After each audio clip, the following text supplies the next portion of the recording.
AI for everyone में आपका स्वागत है। AI हमारे काम और जीने का तरीका बदल रहा है और ये गैर तकनीकी कोर्स आपको AI के उठाने का तरीका सिखाएगा। चाहे आपको बज़वर्ड्स के पीछे की बात जाननी हो या चाहे आप खुद भी AI का इस्तेमाल करना चाहें, चाहे वो किसी व्यक्तिगत संदर्भ में हो या किसी संस्थान या अन्य संगठन में, ये कोर्स आपको सिखाएगा। अगर आप समझना चाहते हैं कि AI समाज पर कैसे असर डाल रहा है और आप उससे कैसे निपटें, तो आप ये भी इस कोर्स से सीखेंगे। इस पहले हफ्ते में हम शुरू करेंगे हाइप को काटकर और आपको AI की असलियत का एक सही नजरिया देंगे। चलिए शुरू करते हैं। आपने शायद न्यूज़ आर्टिकल्स में देखा होगा कि AI कितना वैल्यू क्रिएट कर रहा है।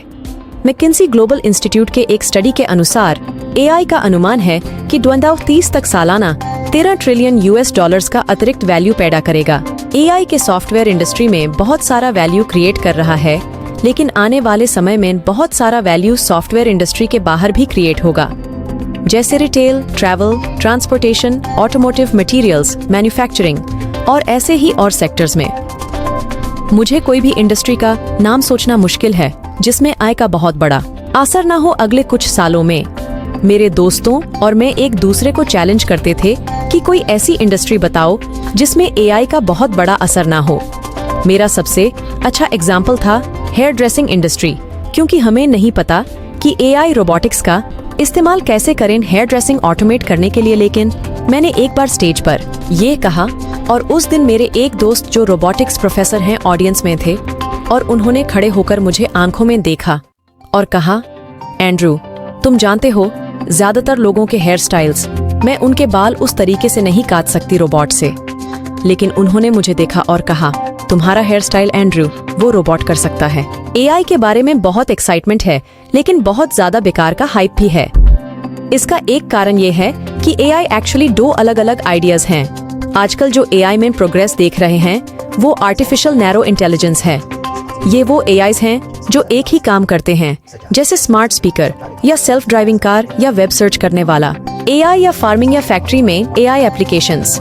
ये तरह के AI एक ही ट्रिक करने वाले हैं, लेकिन जब आप सही ट्रिक ढूंढ लेते हैं तो ये बहुत ही वैल्यूएबल हो सकते हैं। दुर्भाग्यवश AI एक दूसरा कॉन्सेप्ट भी है, AGI या आर्टिफिशियल जनरल इंटेलिजेंस। ये वो लक्ष्य है कि AI बनाएं जो कुछ भी कर सकें, जो एक इंसान। इस हफ्ते आप सीखेंगे कि AI क्या है। आपने मशीन लर्निंग के बारे में सुना होगा और अगले वीडियो में आपको मशीन लर्निंग क्या है ये सिखाया जाएगा। आप ये भी सीखेंगे कि डाटा क्या है और कौन से डाटा वैल्यूएबल हैं और कौन से डाटा वैल्यूएबल नहीं हैं। आप ये भी सीखेंगे कि क्या होता है जो एक कंपनी को AI कंपनी या AI। हमारे समाज में न्यूज़पेपर्स और रिसर्च पेपर्स सिर्फ मशीन लर्निंग और AI के सक्सेस स्टोरीज ही बताते हैं और हमें कभी भी फेलियर स्टोरीज नहीं दिखती, क्योंकि उन्हें रिपोर्ट करना उतना इंटरेस्टिंग नहीं होता। लेकिन आपके लिए एक रियलिस्टिक व्यू रखना जरूरी है कि AI और मशीन लर्निंग क्या कर सकते हैं और क्या नहीं कर सकता है। हमारे समाज में न्यूज़पेपर्स और रिसर्च पेपर्स सिर्फ मशीन लर्निंग और AI के सक्सेस स्टोरीज ही बताते हैं और हमें कभी भी फेलियर स्टोरीज नहीं दिखती, क्योंकि उन्हें रिपोर्ट करना उतना इंटरेस्टिंग नहीं होता। लेकिन आपके लिए एक रियलिस्टिक व्यू रखना जरूरी है कि AI और मशीन लर्निंग क्या कर सकते हैं। और आखिर में मशीन लर्निंग का बहुत सारा रीसेंट राइज डीप लर्निंग के राइज से चला आ रहा है। कभी कभी न्यूरल नेटवर्क्स भी कहते हैं इसको। मैं उम्मीद करती हूँ कि इस कोर्स के बाद आप दूसरों को भी लीडरशिप दे सकेंगे जब वो इन इश्यूज से निपटें।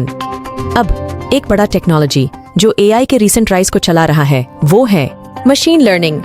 लेकिन मशीन लर्निंग क्या है, चलिए अगले वीडियो में देखते हैं। तब तक के लिए सब्सक्राइब करें।